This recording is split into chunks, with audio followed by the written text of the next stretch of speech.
Good day to all of you. Shout out to our new subscribers and thank you very much to those who follow our uploaded videos. I hope your support will continue. Don't forget to like, subscribe, and hit the notification bell. Let's start. I am a native New Yorker that was currently living in Portland, Oregon. My son Ryan had just been born in 1984 when my brother-in-law Ricky called me to congratulate me on his birth and tell me that he was proud of me.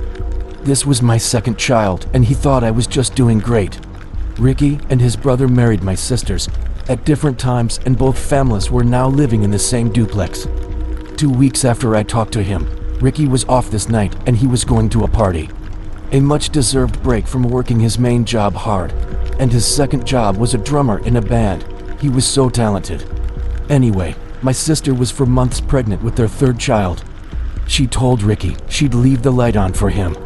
Little Ricky always slept in her bed until Daddy came home and put him in his bed. My sister hears the door open and looks to see Ricky, completely silhouetted by the light, standing in the door to the bedroom. Ricky walks over to her, and he bends down to kiss her, his light blue eyes shining through the darkness of the room. He reaches over, lifts little Ricky up, and she watches him walk out of the room with him. When she rolls back over, she sees it is midnight. She feels him get in bed. After 2 in the morning, there is furious knocking on her door downstairs. It is unrelenting. Finally, she gets up and answers the door and is rushed by her father-in-law and to New York State troopers. Her father-in-law is making her sit down, and they tell her that Ricky was killed in a motorcycle accident with Herbie, his best friend, earlier that night. She tells them that's impossible, as Ricky came home at midnight and put little Ricky in bed. She saw him. He kissed her, then she felt him get in bed after putting their son to bed. So both her father-in-law and the cops are freaked out because there is another brother that lives next door who does take his brother's motorcycle out from time to time.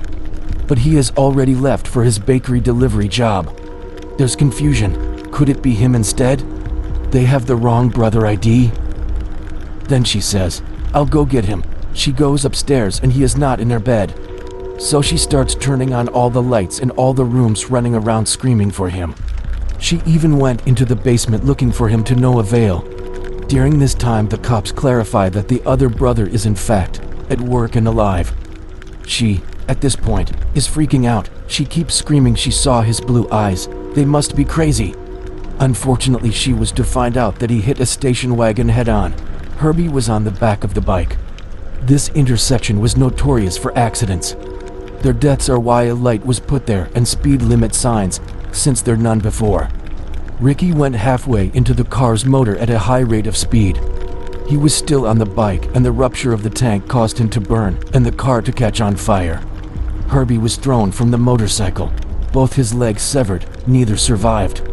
It wasn't until the father-in-law went to view his son's body to confirm it was him when he noticed the only thing on Ricky that wasn't burned were his blue eyes. To this day, she says he came home, and he did, to say goodbye.